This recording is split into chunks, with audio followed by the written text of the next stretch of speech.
Trump tariff బెదిరింపుల వేళ అగ్రదేశానికి strong message ఇచ్చింది భారత్. రష్యాతో సంబంధాలు మరింత బలోపేతం చేసుకుంటాము అనే సందేశం పంపింది. రష్యా నుంచి ముడి చమురు దిగుమతులు ఆపాలి అని ట్రంప్ బెదిరిస్తున్న సమయంలో జాతీయ భద్రతా సలహాదారు అజిత్ దోవల్ మాస్కో పర్యటనకు వెళ్లారు. రష్యా అధ్యక్షుడు పుతిన్తో ఆయన భేటీ కానున్నారు. S-400 డీల్ సహా పలు అంశాలపై చర్చించనున్నారు. అలాగే ముడి చమురు దిగుమతుల అంశము చర్చకు రానుంది. దేశీయ అవసరాల కోసమే తక్కువ ధరకు రష్యా ఆయిల్ కొనుగోలు చేస్తున్నట్లు ఇప్పటికే కేంద్రం క్లారిటీ ఇచ్చింది. వాణిజ్య భాగస్వామిని ఎంచుకునే అధికారం తమకు ఉంది అని స్పష్టం చేసింది. ఈ విషయంలో ఆధిపత్య ధోరణి సరికాదు అని హితవు పలికింది. ఈ నేపథ్యంలో దోవల్ రష్యా పర్యటనకు ప్రాధాన్యత ఏర్పడింది.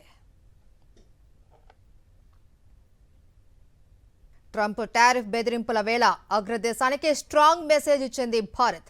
రష్యాతో సంబంధాలు మరింత బలోపేతం చేసుకుంటాము అనే సందేశం పంపింది.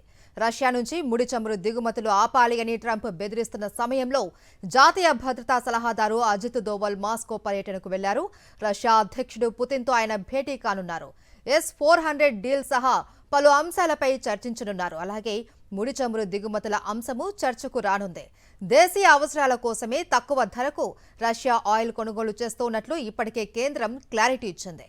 వాణిజ్య భాగస్వామిని ఎంచుకునే అధికారం తమకు ఉంది అని స్పష్టం చేసింది. ఈ విషయంలో ఆధిపత్య ధోరణి సరికాదు అని హితవు పలికింది. ఈ నేపథ్యంలో దోవల్ రష్యా పర్యటనకు ప్రాధాన్యత ఏర్పడింది.